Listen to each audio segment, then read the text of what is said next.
때는 9월 첫 무렵이었다. 황사영은 김기동에게 부탁하여 명주 5자를 사오도록 하였다. 명주에 글을 쓰기 위해서였다.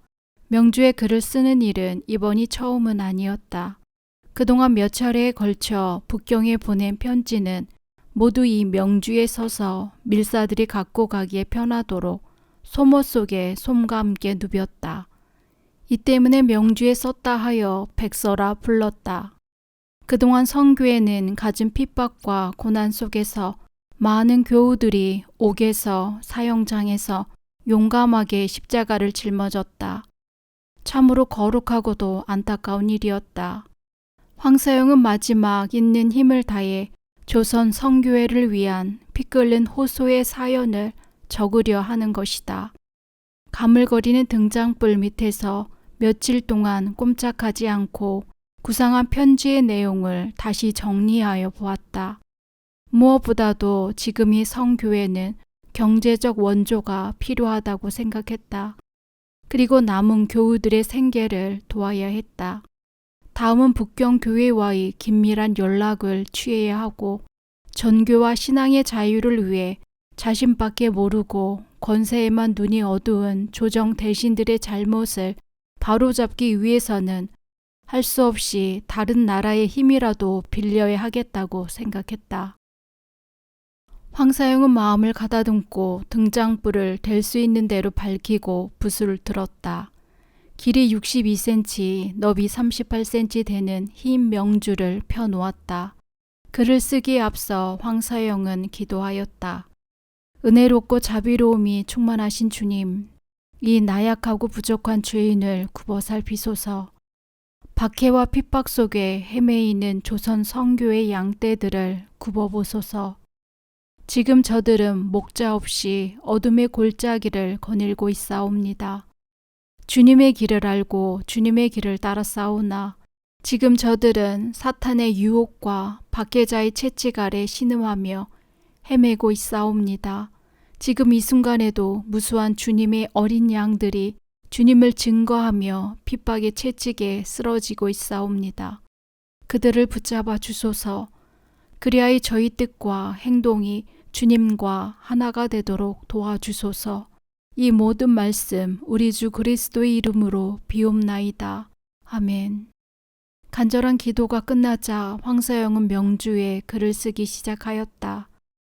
한 줄에 127자로부터 95자까지 122줄, 모두 13,311자를 깨알같이 잘게 써나갔다. 온 힘을 다해 써나가는 글이었기에 한자 한자에 황사영의 피와 땀이 스며들었다. 송골송골 맺히는 땀을 닦아가며 황사영은 피 맺힌 글을 엮어나갔다. 백서의 내용은 크게 세 부분으로 나뉜다. 먼저 북경 주교에 대한 인사로 시작했다. 그 다음 백서는 아래와 같이 이어졌다. 첫째 부분에는 신유 대박해가 일어나게 된 까닭과 그 상황을 간단하게 말하고 주문모 신부의 입국과 7년 동안 그가 남긴 업적, 그리고 장엄한 순교 사실을 자세히 적었다. 또 최인길, 윤유일, 지왕 등 순교한 10여 명의 양력을 적었다. 둘째 부분에는 신유 박해가 일어나게 된 원인인 당쟁, 즉 천주교가 조선에 전해진 뒤 바른 도리라고 떠받들어져 온 주자학과 부딪히게 됨으로써 시파와 벽파 사이의 갈등이 심해지고 천주교를 구실로 시파를 몰아내기 위해서 벽파가 박해를 일으켰음을 밝혔다. 셋째 부분에서는 바로 멸망의 위기에 있는 조선 교회를 다시 일으키기 위한 것으로 5 항목에 걸친 그의 의견을 밝혔다. 그 하나는 박해로 숙밭이 된 교회와 다시 일어날 수 없는 지경에서 신음하고 있는 교우들을 구하기 위한 국제적인 재정 도움의 요청이었다. 둘째로는 박해로 끊어진 북경 교회와의 새로운 연락 방법을 말했고, 셋째는 선교의 자유를 얻기 위해 청나라 황제 앞으로 로마 교황의 편지를 보내줄 것을 청하였다. 그리고 넷째로는 조선 땅을 청의 속국이 되게 하여 청나라로 하여금 조선의 조정 대신들을 감시하게 할 것과 다섯째로는 종교 자유의 보장을 위해서 서양의 배 100여 척에 군사 5, 6만을 싣고 조선 근해에 와서 천주교 선교선이라 하고 국왕에게 편지를 전하여 전교의 자유를 강요토록 해달라고 청하였다. 당시 교회의 참혹한 모습을 바로 이해한다면 우리는 황사영이 이렇게 쓸 수밖에 없었던 피 어린 고충을 충분히 이해할 수 있다. 황사영은 당시의 교회 사정을 이렇게 적었다.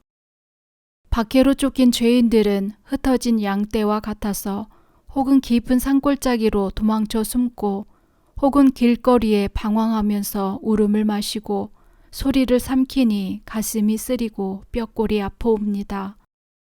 하오니 우리들을 불쌍히 여겨 이 물불에서 건져 주소서. 장차 이 나라에는 예수님의 이름이 영영 끊어지고 말겠나이다. 말과 생각이 여기에 미치니 간과 창자가 끊어지나이다.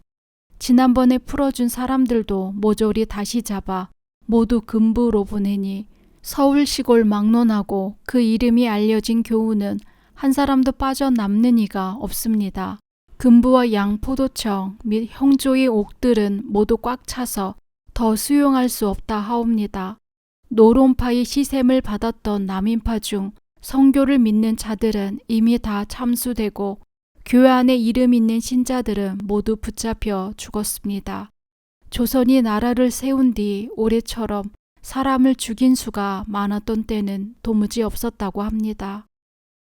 그때의 상황에서는 황사용에게는 큰 나라의 힘을 빌리는 방법 말고는 다른 길이 없었던 것이다. 이것은 황사용이 조선 천주교의 신앙의 자유를 이루기 위해 피눈물로 이루어진 탄원이요 진정서였다. 황사용이 백서를 쓰고 있을 무렵 한양으로 떠난 황심과 김한비는 옥천이의 소식을 알아내지 못한 채 배론으로 내려오고 있었다. 9월 보름이었다. 이때 조정에서는 황사영을 붙잡기 위해 마지막 안간힘을 쓰고 있었다. 그래서 한양을 비롯하여 각 고을에는 포졸과 군졸들이 눈을 번득이며 길 가는 모든 행인들을 샅샅이 조사하고 있었다. 이런 사실을 알 리 없는 황신과 김한비는 무심히 길을 가다가 뜻밖의 조사를 받게 되었다. 그들은 처음에는 행인들을 조사하는 보통 포졸인 줄로만 알았다. 포졸들도 보통 행인으로 알고 대강 신분이나 몸조사를 하려고 했다. 너희는 어디를 가는 누구이며 무엇을 하는 사람이냐? 한빈이 대답했다. 우리는 충청도 용머리에 사는 사람이요. 나는 김세원이라 하오. 이 사람과 같이 한양에서 장사를 하고 있소. 그런데 왜 물건은 가지지 않고 빈손으로 가느냐? 요사이 시국이 어지러워 통 장사가 되질 않잖소. 그래 물건도 살만하지 않아 잠시 기다려보기로 하고 내려갔다 다시 올라오려고 하는 길이요. 그러나 포졸들은 이상하다는 듯 고개를 가우뚱하더니 너희들의 말이 아무래도 수상쩍다. 자세히 조사해 보아야겠으니 일단 한양으로 올라가자 하며 한빈과 황심을 오라로 묵지도 않은 채 한양길로 다시 거슬러 올라가게 되었다. 한양까지는 100여 리가 넘는 길이었다. 더구나 가는 길에 행인들을 조사하느라 시간이 걸려 저녁 무렵이 되어도 한양 성중에 도착하기에는 힘들었다. 일행은 그날 밤을 주막에서 묵게 되었다. 포졸들은 8명이었는데 술상을 받아놓고는 주거니 받거니 하면서 술을 마셨다. 한빈과 황심은 따로 조그만 술상을 받아 술을 마시면서 도망칠 궁리를 하였다. 얼마 전에는 포졸 4명을 나무 사이에 끼워놓고 도망한 한빈으로서는 포졸 몇 놈은 걱정이 없었다. 그러나 상대가 8명이나 되고 보니 한꺼번에 당해낼 수는 없는 일이었다. 한빈은 우리가 이렇게 붙잡히는 날에는 막중한 계획이 물거품이 되고 말 것이요. 만일 어려운 일이 생기면 자네만이라도 도망쳐 빨리 배론으로 내려가도록 해야 하네. 내 저 놈들을 코가 비틀어지도록 취하게 만든 다음 이곳을 빠져나가도록 하세. 하고는 포졸들에게 다가서서 말했다. 포졸 나리들 정말 수고가 많습니다. 나란 일로 이렇게 수고가 많으시니 내 술이라도 한 잔 권해드리고 싶습니다. 한비는 주모를 불러 술과 안주를 푸짐하게 내오도록 하여 술을 권하기 시작했다. 시간이 얼마나 지났는지 주위에는 어둠이 짙게 깔려 있었다. 벌써 몇 명의 포졸들은 술에 취해 쓰러졌고 한비는 호탕하게 웃으면서 계속 술을 권했다. 한밤중이 되어 술자리는 끝이 났다. 술에 취한 포졸들은 술방에서 이리저리 넘어져 잠이 들었다. 두 사람이 도망하기에는 썩 좋은 때였다. 모두 한잠이 든 때여서 한비는 급히 황심을 깨워 밖으로 빠져나왔다. 빨리 가세. 눈치채지 못하게 도망해야 하네. 두 사람은 살인문을 돌아 달아나는데 일이 잘못되려 함인지 마침 그때 주막 주인이 뒷간에 다녀오다가 이 두 사람이 수상한 거동을 보게 되었다.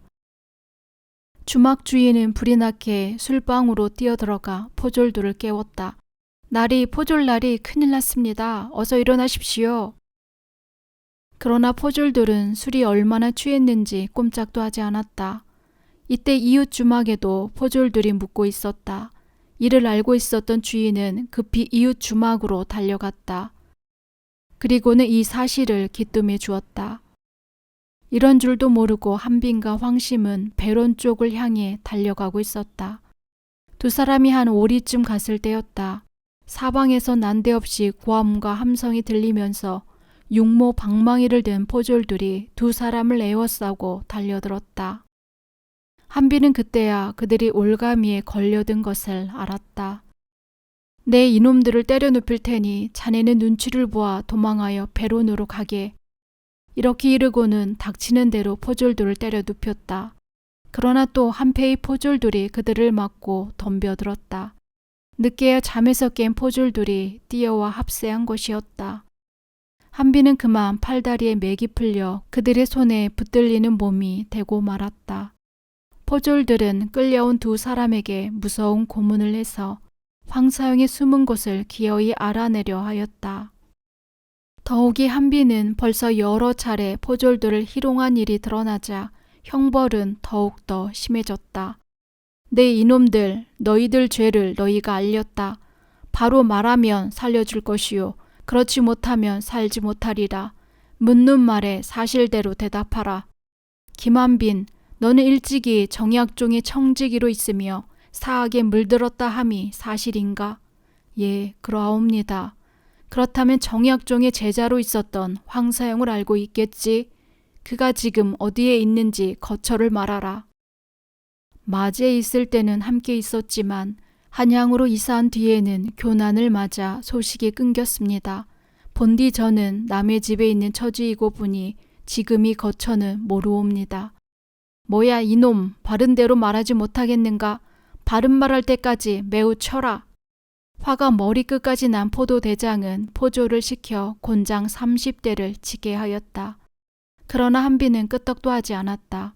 이를 본 포장은 화가 더욱 치솟아 길길이 뛰며 소리쳤다.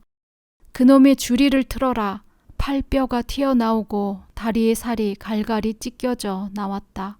그래도 한빈의 담은 입은 열리지 않았다. 나는 모르오 마음대로 하라. 내가 천주 성교를 믿는 것이 죄라면 그뿐이다. 어찌 이를 죄라고 하느냐. 이놈들 하늘이 무섭지 않느냐. 오히려 이렇게 큰 소리를 쳤다.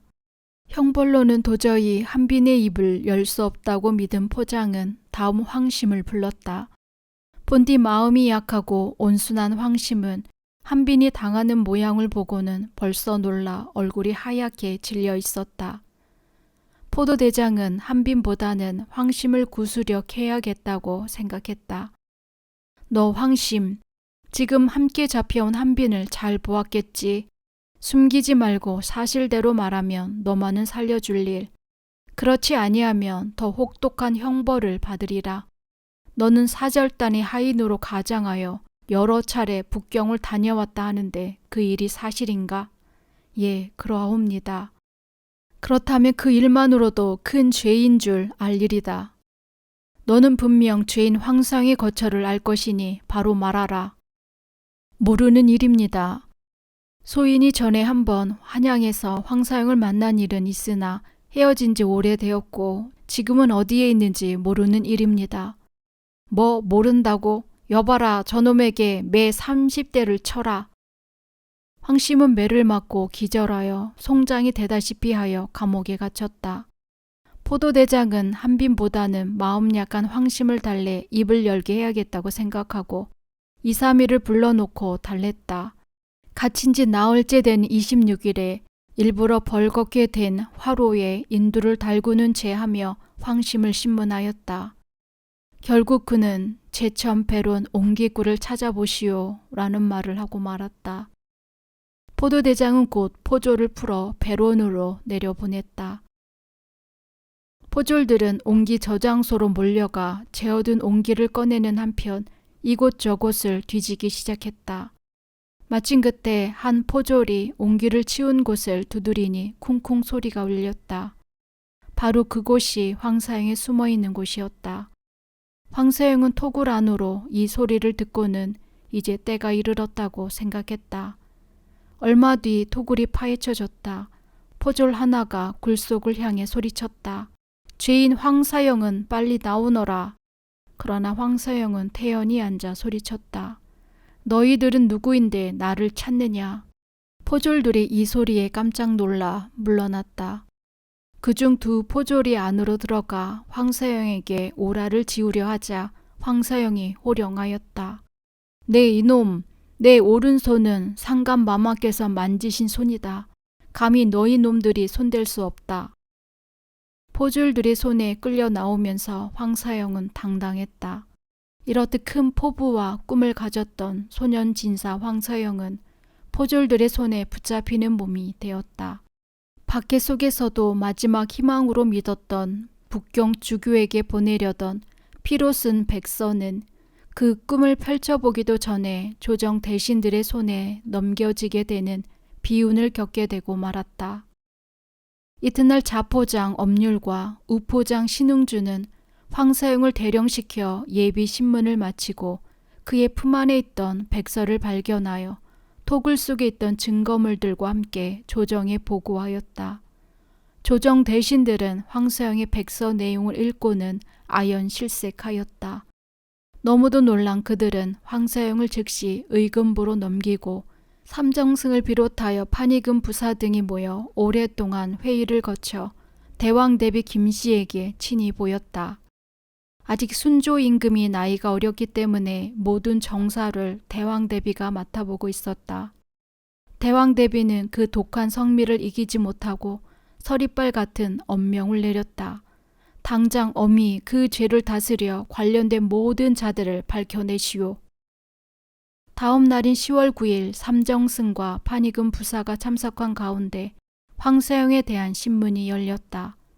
황사영의 목에는 큰 칼이 씌워졌고 발에는 차코가 잠겨 있었다.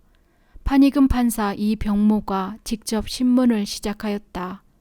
죄인 황사영은 고개를 들라. 너는 금세에 드문 흉악범이라 묻는 대로 거짓 없이 대답하라. 황사영은 비록 목에 큰 칼을 쓰고 있었지만 의연한 기상으로 이병모를 비롯한 삼정승을 차례로 바라보았다. 다시 판의금 판사가 물었다. 죄인의 몸에서 발견된 흉악한 편지는 누가 만든 것인가? 제가 만들었습니다. 어찌 그것을 너 혼자 만들었다고 하는가? 누구와 함께 만들었는가?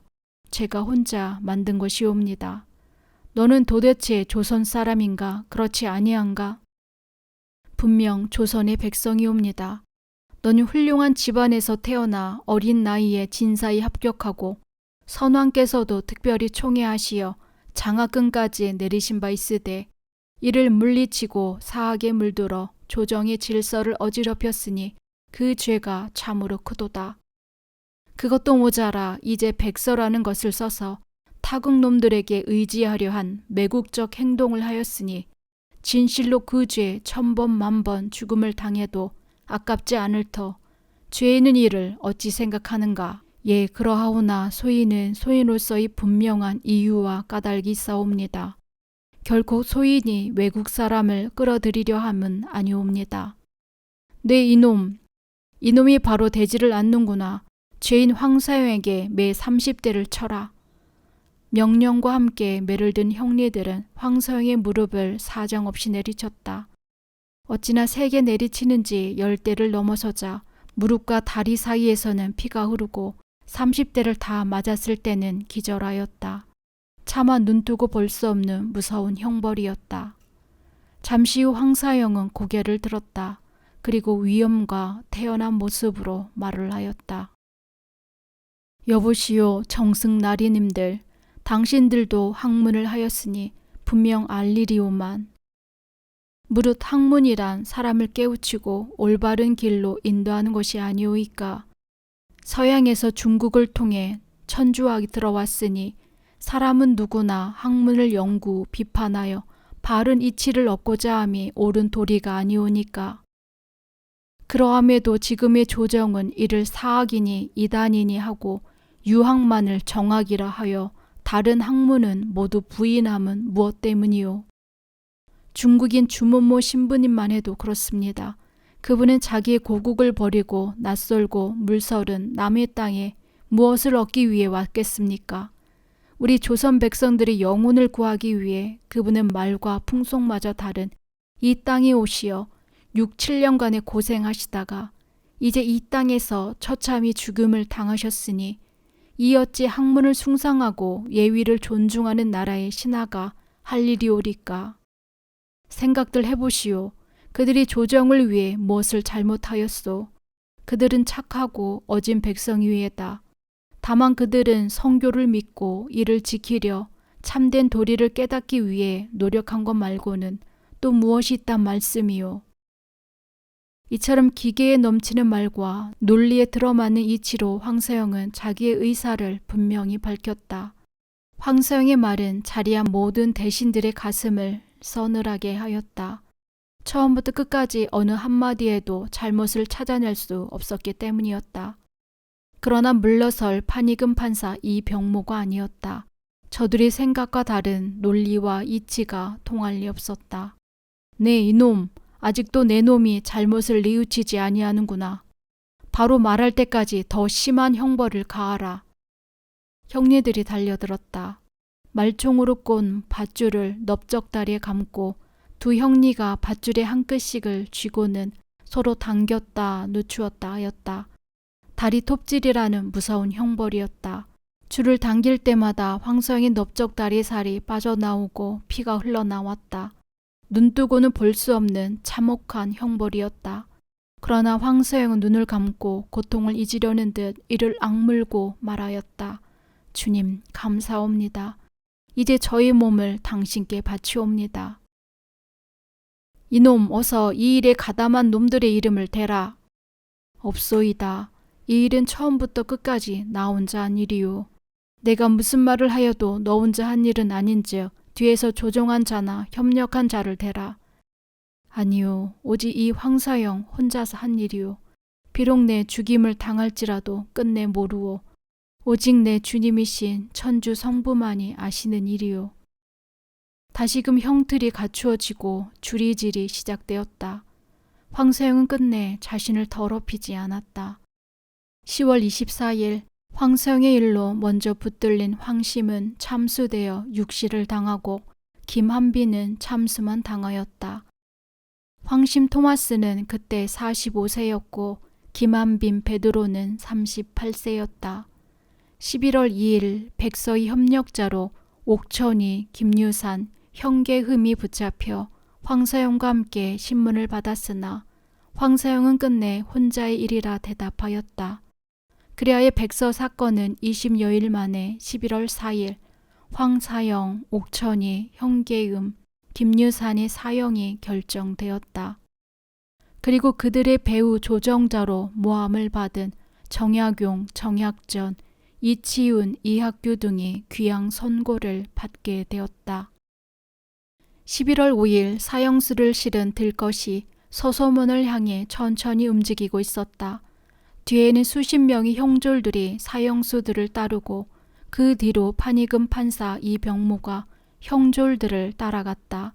구름같이 몰려든 한양 성안의 백성들은 사형수의 얼굴을 보려고 애를 쓰고 있었다. 이윽고 들것이 형장에 도착하였다. 각 죄수들에게 사형 판결문이 읽혀졌다. 황사영은 조용히 눈을 감았다. 그리고 기도하였다. 주님, 오늘 아침에는 찬란한 해가 떠올랐습니다. 저는 오늘 당신을 만나고 당신을 뵙고 당신의 팔에 몸을 맡기고자 합니다. 주님께서는 나를 따르려는 자는 누구든지 자기를 버리고 제 십자가를 지고 따라가야 한다고 하셨습니다. 주님, 이제 당신께 의지하여 이 몸을 번제로 드리오니 즐겨 받으소서. 그리고 핍박받는 조선 교우들을 위해 기도하오니 주여 그들을 불쌍히 여기소서. 망나니들이 기대이 줄 한 가닥을 황사영의 상투에 잡아매고 한 끝을 잡아당기자 황사영의 머리가 번쩍 들리고 망나니의 칼춤과 함께 목이 잘렸다. 다음은 두 팔, 두 다리를 끊어 6 동강이 났다. 때는 순조 1년 신유년 1801년 11월 5일이었다. 27의 꽃다운 젊은 용사 머리 위에 순교의 월계관이 씌워졌으니 슬프고 안타까운 일이었으며 하느님이 영광을 이 조선 땅에 보인 날이었다. 이때 황사영의 아들 경언은 2살이었다. 황사영이 집안을 떠나 교회 일에 바쁘고 때마침 박해를 당해 몸을 피하여 있을 때 태어난 것이다. 황사영의 가족들은 김한빈의 안내로 얼마 동안 마제로 내려가 있던 중 황사영이 한양에 붙잡혀 올라와 옥에 갇혔다는 소식을 들었다. 부인 정난주 마리아는 이제 올 때가 왔다고 생각했다. 한바탕 회오리 바람이 이제 그의 가정에도 불어닥치리라 생각했다. 수없이 많은 교우들이 순환을 받고 있음을 잘 알고 있는 터이므로 이미 마음으로 준비하고 있었다. 그러나 두렵고 가슴 조이는 일이었다. 때때로 들리는 소식은 황사영의 가족들을 불안하게 하였다. 아마도 대역 부도라는 죄를 쓰고 사형을 당하리라는 소식이었다. 이미 피할 수 없는 어려움 속에 빠져버린 것을 알고 있는 가족들은 다만 주님께 간절히 기도드릴 뿐이었다. 그러던 중 황사영은 거의 한 달간의 모진 형벌 끝에 몇몇 교우들과 함께 형장으로 끌려가는 몸이 되었다. 이 소식을 들은 황사영의 가족들은 참으로 기가 막혔다. 이럴 때를 미리 준비한 그들이었지만 슬픔은 깊고도 깊은 것이었다. 그러나 피할 수 없는 일이었다. 오직 주님의 뜻이라면 기꺼이 쫓겠습니다. 주님이시여 너그러이 그를 용서하시고 당신 품에 안아주소서 하고 그를 위해 기도하였다. 그러던 중 황사영의 처형이 확정되자 포졸들은 마제로 내려가 황사영의 재산을 모두 빼앗고 한패는 한양에 와 있는 어머니와 부인을 잡아 가두었다. 황사영의 죽음은 그의 죽음으로서 끝나지 않았다. 그의 가족들도 역적의 가족으로 물림을 받아 같은 형벌을 받아야 했기 때문이다. 이리하여 황사영의 어머니는 거제도로, 그의 부인은 제주도로, 아들 경언은 추자도로 각각 귀향을 떠나게 되었다. 때는 11월 중순이었다. 제물포 앞바다에는 이들 가엾은 3사람을 태운 배가 돛을 감고 있었다. 난주는 곰곰이 어린 경언의 앞날을 생각해 보았다. 참기 어려운 고통이었다. 당대의 명문 집안에서 태어난 몸이었지만 천주 성교를 믿었다는 것으로 남편은 형장의 이슬로 십자가를 짊어졌다. 그리고 그 자식 또한 평생을 유배지에서 삶을 이어야 할 것을 생각하면 간장이 찢기는 듯하였다.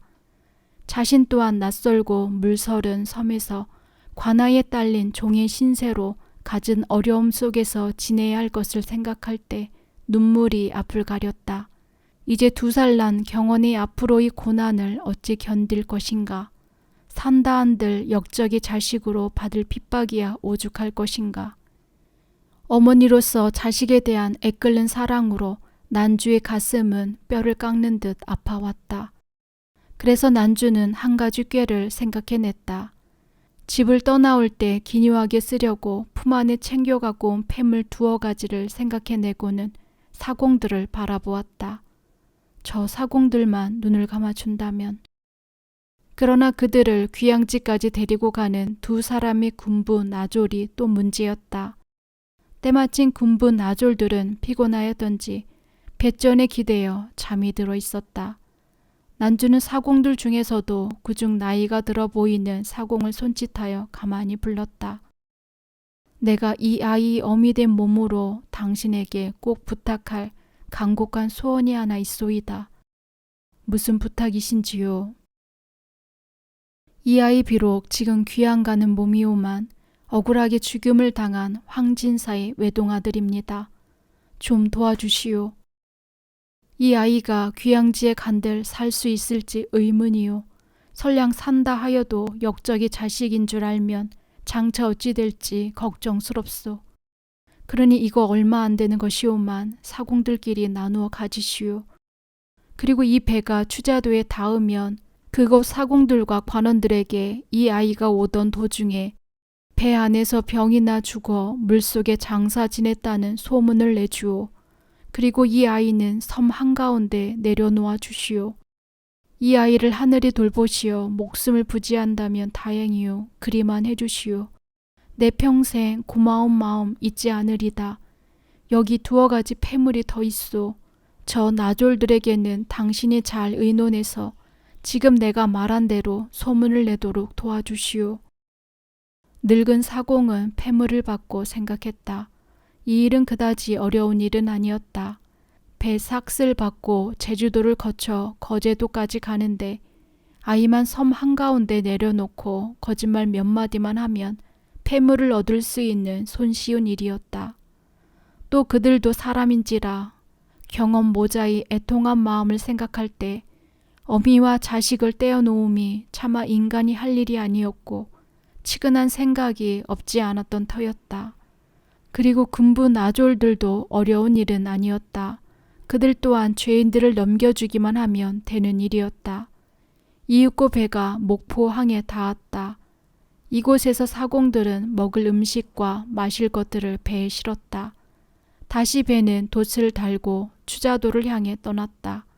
늙은 사공은 선창에서 준비한 술을 나졸들에게 권하면서 부인이 부탁한 말을 꺼냈다. 그들은 바다 위에서 추위에 떨며 풍랑에 시달렸으므로 사공이 건네주는 술을 서너 잔 마시고는 이내 취해버렸다. 춥던 몸이 따뜻해지고 마음도 풀렸다. 이제 갈 길도 멀지 않았다. 사공의 손에는 보기 힘든 폐물이 쥐어져 있었다. 군부 나졸들은 대수롭지 않은 일에 눈을 감아주고 폐물을 얻을 수 있는 것에 기뻐하였다. 사실 그들이 책임이라야 죄인들을 귀양지까지 데려가는 일이었기 때문에 어린아이 한 명쯤 배에서 죽어 물속에 장사 지냈다고 보고만 하면 되는 일이었다. 배는 순풍을 타고 추자도로 향했다. 저녁 노을이 물결 위를 수놓고 있을 때쯤에서 그들은 추자도 예초리 서남쪽 끝인 물산리를 지나고 있었다. 약속대로 잠깐 배를 육지에 대고는 아기를 포대기에 싼 채 바위 틈에 내려놓았다. 조금 후 배는 추자도 선창에 닿았다. 여보시오, 죄인 황사영의 유족들이요. 이곳에 내릴 죄인은 누구요? 죄인이 2살짜리 아들인데 오는 도중 배 안에서 병이 들어 죽었기에 물속에 장사 지내버렸소. 그리 알고 보고하시오. 알겠소. 무사히 난주의 부탁대로 일이 이루어진 뒤 배는 다시 제주도를 향해 떠났다. 이씨 부인과 난주는 안도의 한숨을 쉬었다. 그러나 바닷가 바위 틈에 버려진 어린 아들 경원의 일은 이씨 부인과 난주에게는 큰 고통이었다. 그들은 함께 주님께 간절히 기도하였다. 저희들을 불쌍히 보소서. 주님께 간절히 기도하옵니다. 섬에 내린 주님의 어린 양 경원을 돌보아 주소서. 고통 중에 있는 자나 번민하는 자를 더 아끼고 보살펴 주시는 주님이시여. 주님께 드리는 이 기도를 들어주소서. 계속되는 아픔에서 저희를 구원해 주소서. 이 찢겨진 상처를 아물게 해 주소서.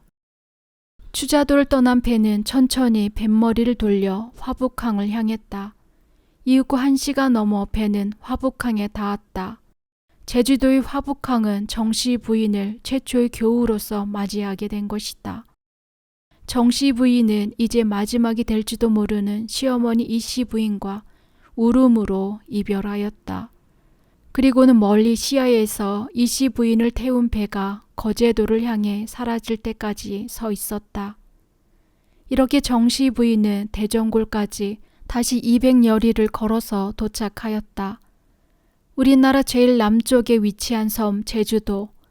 이곳이 이제 남편과 아들을 잃은 정씨 부인의 한많은 귀양살이가 시작될 곳이었다. 양반집 가문의 며느리로서 살부치와 헤어진 서러움, 이제는 관비의 몸으로 대역부도 역적이 부인으로서 짊어져야 할 순환의 가시밭길이 있을 뿐이었다. 그러나 정씨 부인은 명문 집안에서 자라난 부인답게 부덕과 인품을 갖추고 있어 비록 관비의 몸이었지만 차츰 마을 사람들의 존경과 신망을 얻어갔다. 더구나 부인의 바느질 솜씨는 타고난 것이어서 소문은 온 마을에 퍼졌다.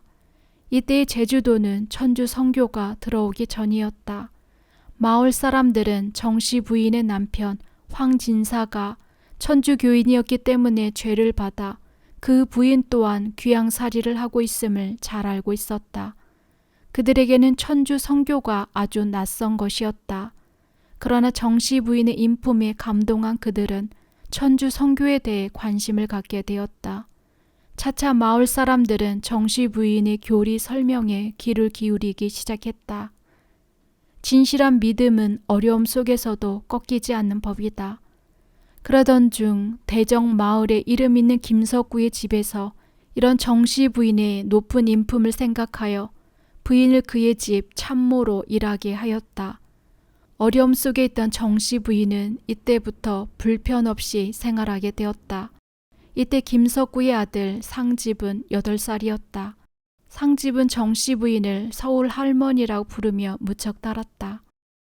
28의 귀양간 그는 66의 나이로 주님 곁으로 갔으니 어려움 속에서도 주님과 함께한 일생이었다. 그의 무덤은 지금 제주도 한글밭에 있으며 무덤 앞에 세워진 십자가가 어려움 속에서도 꿋꿋이 지킨 아름다운 신앙을 전해주고 있다. 추자도 물리산 바위 틈에 내려진 경어는 파도 소리에 놀라 울고 있었다. 그러나 아무도 가까이 오는 사람은 없었다. 그렇게 한동안을 울던 아이는 소록소록 잠이 드는가 싶더니만 다시 자지러지게 울기 시작했다. 이때 마침 바닷가에서 멀지 않은 곳에 살고 있던 뱃사공 오씨의 아내는 고기잡이 떠난 남편이 돌아올 시간이 되자 남편을 맞기 위해 집을 나서 바닷가를 거닐고 있었다. 그런데 바람을 타고 멀리서 아기의 울음소리가 가늘게 들려오는 것이었다. 부인은 의아해했다. 이런 바닷가에 아기의 울음이 들릴 까닭이 없기 때문이었다. 부인은 걸음을 재촉하여 바닷가에 이르렀다. 아기는 바닷가 바위 틈 바람막이 커다란 돌 사이에 포대기로 쌓인 채 누워 있었다. 오른손을 입에 넣고 지친 듯한 소리로 울고 있었다.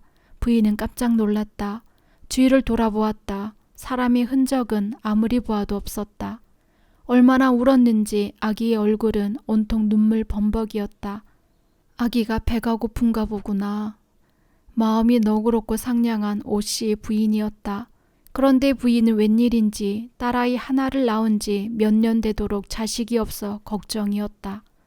그러던 중 이런 일을 만난 것이다. 부인은 아마도 아들이 없어 걱정하는 자기들 내외에게 하늘이 주신 복이라고 생각했다. 부인은 기뻐하며 아기를 안고 집으로 돌아왔다. 오씨의 집은 그날부터 웃음꽃이 피었고 즐거운 날들이 계속되었다. 사공은 자기의 성을 따서 아기의 이름을 지어주었다. 아기는 무럭무럭 자랐다. 바닷가의 일을 잊고 이제는 그들이 아들이 된 아이를 바라보며 그들은 하늘에 감사하였다. 그러던 어느 날이었다. 오씨 부인은 아이의 옷을 정리하다가 옷섭에서 이상한 종이 쪽지를 발견하였다. 처음 아이가 입고 있던 옷이었다. 특별히 그 옷을 빤 일이 없었기 때문에 오래되었고 눈에 띌 일이 없이 보관만 하고 있었던 것이다. 이상한 예감이 든 오씨 부인은 옷섭에서 나온 종이를 펼쳐보았다. 뜻밖의 그 종이에는 황경원이라는 아이의 이름 석자와 태어난 날과 시간이 적혀 있었다. 그때야 비로소 아이의 이름을 찾은 것이었다. 비로소 아이의 이름을 되찾은 황경원은 그 오씨의 집에서 자기 집안의 내력과 부모의 얼굴도 모르고 집안의 명망도 모르는 채 자라게 되었다. 그러나 오씨 부부는 친아들과 같이 경원을 키웠다. 그의 아버지 황서영의 짧은 일생을 대신하듯 그는 그 하늘에 주신 목숨을 다 누려 고향처럼 살아온 예초리에 묻혔다. 지금도 바다를 내려다보는 양지 바른 곳에서 파도 소리를 들으며 경원은 잠들어 있다. 김대왕 대비 일파인 벽파들이 음흉한 모략으로 반대당의 시파 또는 남인 출신의 교우들 중에서 중요 인물들이 모두 사형을 당했다. 그뿐 아니라 그들의 가족들까지도 벌을 받아 노비가 되고 재산을 빼앗겼다. 그러므로 임금 순조는 대왕 대비 지나친 정책에 반감을 품게 되었다. 그래서 임금은 토사 교문을 내리어 일단 처벌을 받은 교우와 그 가족들에게는 그날 이후 다시 남은 죄를 더 캐지 못하도록 엄금한다는 명령을 내렸다. 1802년 임술년이 되어 토사 교문이 효력으로 나라는 겉으로는 평온해 보였다. 그러나 기둥같이 믿었던 오직 한 분뿐인 주신부를 잃은 뒤에 모든 힘 있는 지도자를 잃은 조선의 성교회는 슬픔 속에 빠졌다. 이제 남은 이는 집 없고 헐벗은 부녀자 아니면 어린아이 그리고 상민의 무리뿐이었다. 그들은 목자 잃은 양떼와 같이 어찌할 바를 모르고 갈팡질팡하였다. 혹독한 형벌에 마지못해 배교한 교우들도 옥문을 나서 집으로 돌아와서는 겉으로는 배교한 척 하면서도 여전히 믿음을 잃지 않고 숨어서 기도하였다. 모든 교리책과 종교물은 빼앗기고 불살라졌다. 남모르게 땅속에 묻어두거나 벽 속에 감추어 둔 것 말고는 찾을 길이 없었다. 오직 믿음이 적고 신덕이 부족한 교우들을 지도할 지도자가 없는 조선교회는 차츰 어려움 속으로 빠져들고 있었다. 먼 곳으로 기양을 갔거나 남의 눈을 피해 산골로 숨은 교우들의 참혹한 모습은 말할 수 없는 지경이었다. 한편 주신부를 조선에 보낸 바 있는 북경의 구배아 주교는 조선교회의 소식을 궁금하게 기다리던 중 임술년 정월 어렴풋이 이 놀라운 조선교회의 소식을 듣게 되었다. 그리고 황서영이 편지를 써서 자기에 보내려다 실패하여 순교했음을 전해 듣고는 매우 슬퍼하였다. 그는 핍박 중에 장렬히 순교한 교우들의 영혼을 위해 기도하였다. 그는 1802년 7월 27일 한 친구에게 보내는 글에 이 소식을 알리는 긴 편지를 통해 황서영을 비롯한 수많은 조선교회의 교우들이 순교하였음을 알렸다. 뒷날 영국의 한 교회 사가는 조선의 황서영이야말로 루터나 칼빈보다 더 훌륭한 사람이었다라고 말하였다.